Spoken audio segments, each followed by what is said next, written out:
There is a wall in Scotland where the stones appear to have lost their solidity. At first glance, it looks like any other ancient ruin, with uneven, partially collapsed by time. But when viewed closely, the surface begins to feel strangely wrong. The rocks do not simply rest against one another. In places, they appear fused together, as though exposed to enough heat to soften their edges, before cooling again into solid form. The effect is subtle, but unmistakable. The structure belongs to one of several sites known as vitrified forts, ancient stone enclosures where portions of the walls show signs of intense thermal alteration. Some stones appear partially glass-like, others seem melted into adjacent surfaces in ways that ordinary erosion does not easily explain. This is not speculation. The vitrification is real. The question is why it happened. The official explanation is grounded in fire. According to archaeologists, the walls may have been subjected to extremely high temperatures during warfare, ritual burning, or deliberate structural processes. Under the right conditions, prolonged heat can partially melt the minerals within stone, causing them to fuse together. This explanation is scientifically plausible. Experiments have demonstrated that vitrification can occur when fires burn hot enough and long enough, especially in walls containing certain mineral compositions. And yet, even within this explanation, there are uncertainties, because generating the temperatures required to visibly alter stone on a large scale is not simple. Wood fires alone are often insufficient unless carefully maintained under controlled conditions. The amount of fuel required becomes substantial. The heat must remain concentrated for extended periods, and in some ruins, the vitrification appears widespread, enough to suggest something more intense than accidental burning. Not impossible, but difficult. This pattern does not exist only in Scotland. Across different parts of the world, there are ancient structures where stone surfaces appear softened, warped, or fused in unusual ways. Certain walls in Peru display rounded textures that some observers describe as heat. In parts of the Middle East, ruins contain stones with darkened, glass-like surfaces, suggestive of extreme exposure. These interpretations are debated. Geologists often attribute such appearances to natural weathering, mineral composition, erosion, or environmental exposure over long periods of time, and in many cases, those explanations are likely correct. But when similar visual effects appear across distant regions, the comparison becomes difficult to ignore, not because the ruins prove anything extraordinary, but because they create the same visual impression repeatedly. Transformation through heat. There is also the psychological effect of melted stone itself.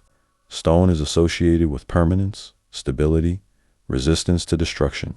To see it warped or fused creates an immediate sense that something unusually powerful occurred, because ordinary fires destroy wood first.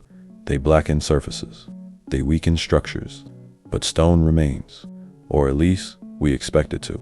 When stone appears altered, the scale of energy required begins to feel disproportionate. This leads naturally toward more dramatic interpretations.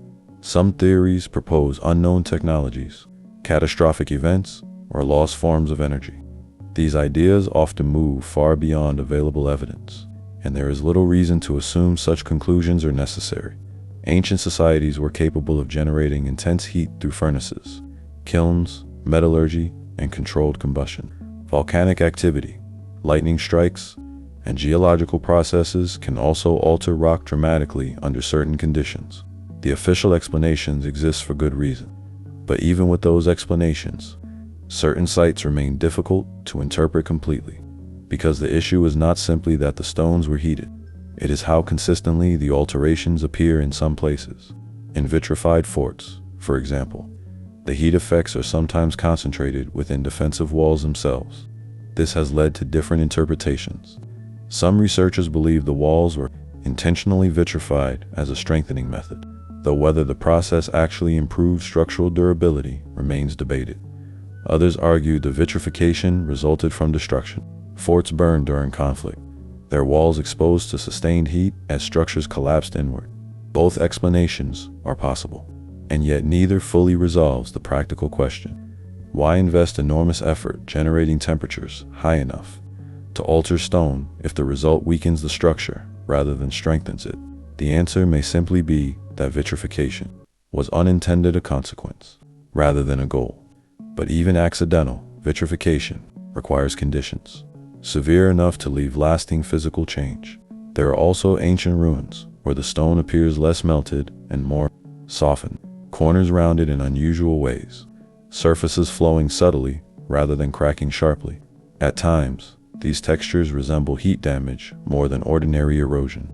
Though geology cautions against relying too heavily on visual impression alone, this caution is important. Human perception naturally searches for familiar patterns. A weathered rock may appear melted simply because the mind associates smoothness with heat, and yet there are places where the resemblance becomes difficult to dismiss entirely, especially when accompanied by discoloration, fused mineral surfaces, or glass-like textures. Again, none of this proves catastrophic events beyond recorded history, but it does suggest that some ancient environments experience levels of heat, destruction, or transformation that are not always easy to reconstruct from surviving evidence alone, because ruins preserve results, not processes. We see the aftermath. The conditions that created it are often gone. This is especially true over long spans of time. Thousands of years erase context quickly. Fires fade from record. Environmental conditions shift. Structures collapse and rebuild over older layers. What remains are fragments, and fragments can be difficult to interpret with certainty. There is also the broader perspective to consider. Ancient civilizations were not static or peaceful for endless periods. They experienced warfare, environmental disaster, volcanic eruptions, social collapse, and sudden destruction. Entire cities have vanished through events that later generations struggled to fully explain. In that context, melted or vitrified stone becomes less mysterious, not evidence of impossible technology, but evidence that the ancient world may have been more volatile than we sometimes imagine, more intense, more destructive, more capable of producing conditions that left permanent marks on the materials themselves. And perhaps that is why these ruins feel so unsettling, not because they contradict history, but because they reveal how incomplete our reconstruction of history often is.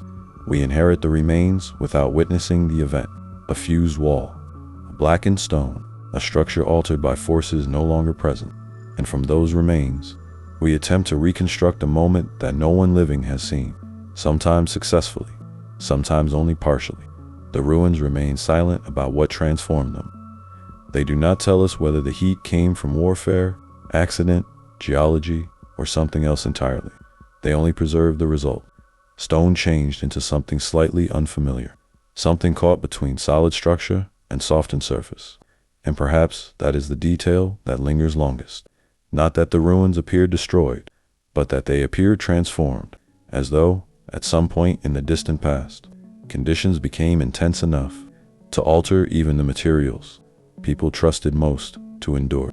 And if stone itself can change under the right circumstances, then the past may have been shaped by forces far more extreme than the quiet ruins we see today suggest.